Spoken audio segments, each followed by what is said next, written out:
Hi, welcome to another episode of Zazzle Chat. Today we are going to be introducing the Adventure Collection, part of the Zazzle Heart Initiative. You've seen the products in the forums and on the site already, but today we want to go in a little more depth about the story behind Zazzle Heart and how this collection came about. So to help me introduce this collection, I have two special guests with me, Megan and Pete. Megan? Hi, I'm the apparel category manager at Zazzle and helped kind of manage a lot of the moving components with launching this new collection. My name's Pete. I'm a designer, and I did all of the drawings so that we could ensure all the measurements and dimensions on everything were consistent and accurate and completely dialed in. So first of all, let's take a step back and talk about what Zazzle Heart is. So Zazzle Heart is really Zazzle's social conscious business initiative. Today we are talking more exclusively about our partnership with Ubuntu though. So Pete, do you mind explaining to our designers what Ubuntu is? So Ubuntu is an organization that has many areas of operation. Their primary purpose is to provide employment and local support in Kenya, specifically in Mai-Mai-Hu, in the Rift Valley with the Maasai people. They operate a school, they operate a cafe, they operate a production workspace. For this collection, they have partnered with a local leather producer who did all of the leather work in Kenya. And their goal is really to provide not just assistance, because it's not really assistance, it's providing a hand up instead of a handout. It's giving people the opportunity to lift themselves to a better place in life through the creation of amazing products rather than just dumping a whole bunch of free product on them, like let's say shoes, or dumping a bunch of free money on them, which doesn't really is not tremendously helpful for the local economy. So it's a new way of helping, and I think it's really the best way. So it's about teaching people to fish as opposed to just handing them fish. Exactly, and you're not just teaching them to fish, you're helping to give them a vision for what development in that entire area could look like. So the cafe that they run is a model for what other businesses in the area could develop themselves into. It's a very popular tourist stop when they do tours. And by producing the products in Kenya, you're also stimulating all sorts of other infrastructure. I mean, because somebody has to drive the truck that picks up the materials and delivers them around. Somebody has to produce the leather. Somebody has to get the products to port. Somebody has to work on that boat. So it's goes way beyond just I'm sewing something or I'm making a leather something. It's really a instrument of change that spirals like a hurricane into something bigger and bigger and bigger. We were talking about this the other day. You mentioned there's a documentary on Netflix that is popular, Poverty Inc. I don't know if it's popular, but it's very good. It is called Poverty Inc., and it's all about how the foreign aid model that has persisted for the past 20 or so years is fundamentally broken, and it highlights in great detail how traditional social entrepreneurship, like let's say you have a business model where you buy shoes and a pair of shoes are donated locally to someone in need, those business models are actually extremely harmful to local merchants. So let's say, as an example, if you're someone who makes shoes and all of a sudden a big truck comes and starts giving away shoes for free, nobody's going to buy your shoes. You're going to go out of business. So Zazzle Heart, essentially, is very different than traditional charities and the fact that it's not even a charity. No, it's not. It's not a charity at all. It's a completely new way of doing business, and that's exactly what it is. It's building a business and helping people build themselves at the same time. And I think our hope is for consumers to feel excited about buying the products, not out of guilt, but out of celebrating actually what they're contributing to. A whole new way of looking at the infrastructure of My Hue, one specific village that is kind of being transformed today. Yeah, and I don't think this is something that consumers can just will know just by buying the products, but hopefully we tried to do a job of storytelling, and today we're going to explain some of the stories and the people that we saw throughout this process. But before we kind of go into the stories, we're going to show off the collection because we're really excited about it. There's 7 products within this collection. But before we get into kind of each specific product, can you tell us about the inspiration behind, like, why it's called the Adventure Collection, why the tan and green? Sure. I think there's a number of reasons or a number of inspirations behind the collection. First was just we wanted to come up with some sort of concept that would really bring all products that we developed together. And for us, adventure was sort of like this journey that we went on when we met Ubuntu, met with their leadership team, and really started to brainstorm and figure out, wow, this is going to be an adventure of just making products in Africa and getting them to the US and making sure that they were high quality. The other piece was just kind of the landscape of Kenya and the Rift Valley is a big kind of ridge that cuts through Kenya from the north to the south. And if you step back and look at the landscape, it is really kind of monotone from the tan kind of dirt to the green of the trees. And so we really wanted that landscape to be embodied in the products that we developed. And we showcased some of that, the landscape photos on the product page as well as the landing page, so you guys can take a look. And there's also, in addition to the colors, there's also like a stitch on all the products as well as a beaded mark. Pete, can you explain to us kind of the symbolism behind that as well? The beading is something that is very special for the Maasai, and this beading is actually done by the Maasai people. It represents warmth and friendship. And these are values that they hold very dear. Do you want to explain the leather and canvas journals and showcase them? So the journal is designed to fit an iPad mini in the left pocket.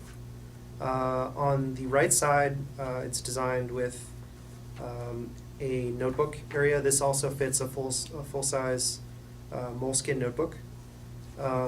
We have a pocket here for business cards. We have a pen loop. On the reverse, we have a full back design area. So when we say full back, that includes underneath this area and underneath this loop here. The canvas journal is the same design where it fits iPad mini. There's journal on the right, pocket, pen loop. And again, the design area is full back all the way up to the stitching. It's really unique. It's something that I've never seen before. Next we have 2 totes. One is the canvas tote, and you'll see how big it is. You'll notice the front has this stitching on the side, and then the back is the designable area. And you can see that's like very substantial tote. You can carry a lot. The front, there's a pocket inside with the Ubuntu mark. And then on one of the straps, there is this leather mark with a bead, again, kind of tying the collection together. So this is the canvas tote. And then we have the leather tote, which is the most expensive product on the collection, but it's really, really well made. Again, it's a leather tote. So this is the front. The front has the stitching. There's the beaded mark again.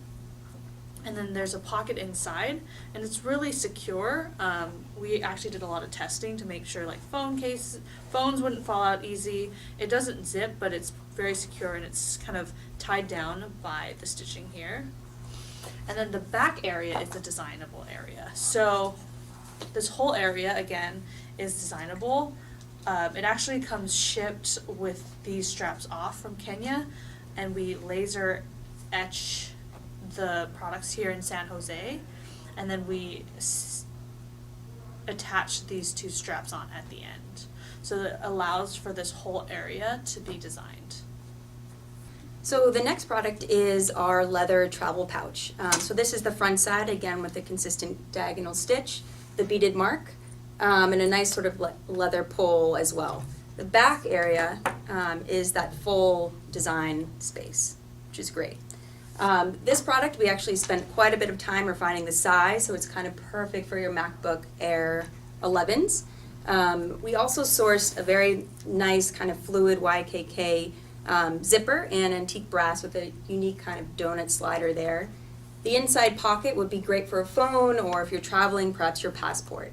But another really great product, can also double as maybe an oversized clutch. The next product is a keychain. So beautiful in design. Again, spent a lot of time trying to figure out how can you actually enable laser etching on the full design surface here. So actually, we sourced this to San Jose and actually end up finishing the stitching here, so you can design on that full leather component. We sourced a ring and clasp along with our Ubuntu partners to ensure that the actually antique design matched back with the rest of the collection here. So the final product is the iPhone sleeve. Again, you'll see consistent kind of diagonal design here, beaded mark, a little slit for credit cards, business cards, the Ubuntu stamp, as well as the back will be kind of a full clean design surface. So a quick glimpse at what a laser etched product would look like is right here on the left. So this is an old sample with different dimensions, but you can actually see quite good detail there. And lastly, I think within the whole collection, you'll notice it's not like a print on demand like our other products. We really worked hard with engineering to laser etch them. So Pete, do you want to kind of explain the process of how it's actually laser etched? Sure. So the visualization process for the laser etching for these products quantizes the color values in your image into two values, black and white. So what that means is either etched or not etched. Depending on which style you choose, you will either have solid contiguous areas of black, or you'll end up with a halftone pattern, and the halftone pattern represents shades of gray. But fundamentally, there is only an etched area and a non-etched area when these products are produced. And so what does this mean? If you'd like to look at a close-up of this, you'll see that certain types of design work better on different products, and maybe they don't work so well on other products. So for example, with the canvas, you'll see that the etched area actually turns out to be a lighter color than the canvas. So if you had, let's say, a photograph, and you tried to etch that on the canvas, it would actually turn out to be a negative image of that. So that's something to be aware of. On the leather, photographic images surprisingly turn out very nice, very predictably. They have great results. Overall, this is a tremendously unique process, and being able to design on these and basically see 99% of what you're going to get before the product is even produced is amazing. It's as far as I know, it's the first time this has ever been done. And I would just add probably another design tip. We'd really encourage designs still centered on the theme of adventure. So if it's a quote, if it's a landscape, is an animal, things that would embody the purpose of the collection would be ideal. And for the benefit of the customer, probably avoid doing designs that have a lot of etched area. So, for example, on this canvas, line art works great, but if you have a design that is 90% black, that's not going to turn out so great because it's going to compromise the integrity of the substrate. It's not going to have a great hand when the customer receives it. It's not going to feel that great. And the same goes for the leather. So it's actually burning into the leather. The suede material feels very, very nice. And while the burned area doesn't feel bad, if the entire surface of the area is lasered, it's not going to be a great result. It's not ideal. Again, this is like such an amazing collection. I think there's so much thought and detail that went into every piece within the collection. I know that you guys both worked really hard on it. You actually both went to Africa as part of this collaboration. Can you guys tell us a little more about the Africa trip? Some eye-openers, some stories about what you learned? Sure. So we went for about a week and probably did 2 weeks worth of research and activity while we were there. But I came back and had a lot of questions around, like, was it a vacation? That's so awesome. But actually, it was quite a lot of work, I think, to realize how to understand the landscape. What are the challenges with sourcing? What are kind of the tricks of the trade of the leather maker versus what are the capabilities of some of the women that are hired to sew these products? And so it was really impactful for me just to kind of see that whole process and the challenges that lie within that, but also to see just how big Ubuntu is in Kenya and specifically in Mai Mahiu. I had no idea how much they were actually doing to really grow that community, and that was really impactful for me to see and get excited about making this collection the best it could be so we can continue to work with them in the future. Pete, do you have any experiences you want to share about kind of going there and seeing the firsthand impact that this collection is having, but not just this collection, but like kind of Ubuntu having the impact on the entire city?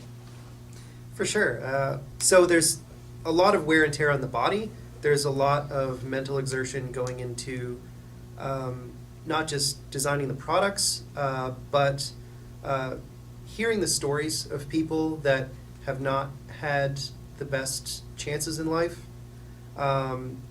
We heard stories of women that were being raped every day by their husband, or women that were outcast from their community because their child had deformity or a genetic issue, because people don't always understand how these things happen if there's not a great education system in place. And so there's a lot of misinformation, there's a lot of bad information, people make a lot of assumptions, and so it was really fantastic to see how people who have been ostracized from their community were given the opportunity by Ubuntu to lift themselves up out of the situation and actually become leading members of their community because they have productive work. They're able to buy property. They're able to build a house. They're able to buy animals like goats or cows, which that means something different than it does here. If you have cows, that is like having a brand new Cadillac. It's a symbol of wealth. It gives you food. It gives you all sorts of things. So it's really amazing that you hear these heartbreaking stories, and then you hear and witness the positive change that has been affected by this sort of activity. And you as designers are participating in this by designing for these products, by creating great designs, and by promoting these products. You are helping to affect actual, real social and economic change in these areas. It's really fantastic. I think Megan mentioned this earlier, but this whole collection isn't about like trying to get you guys to feel sorry for these women, to buy things. It's really about celebrating like the human spirit. We do have some stories on the landing page, and those are just a couple of people that we like handpicked, but they're all about empowerment and how this is really positively impacting their lives. I think, I've worked on a lot of projects at Zazzle. Megan has worked on a lot of projects, and Pete has worked on a lot of projects as well, but I think all three of us are really, this is like, it means so much more to us to work for a company that like really prioritizes this. It's not about profits. It's not about making money on this. We really wanted to make sure it's about the people in this. We're covering costs, but so that it can be sustainable, but it's not about profits. And like Pete said, we're really excited about this project. We're really excited about you guys participating in this project. Like, by participating, you're actively helping this community as well. And we're excited to be part of the social change and actually a measurable change. So, last words? Yeah, I mean, thank you in advance for all the work that we know you'll do to help make this a success for us and for everybody. It's all up to you guys now, so go for it.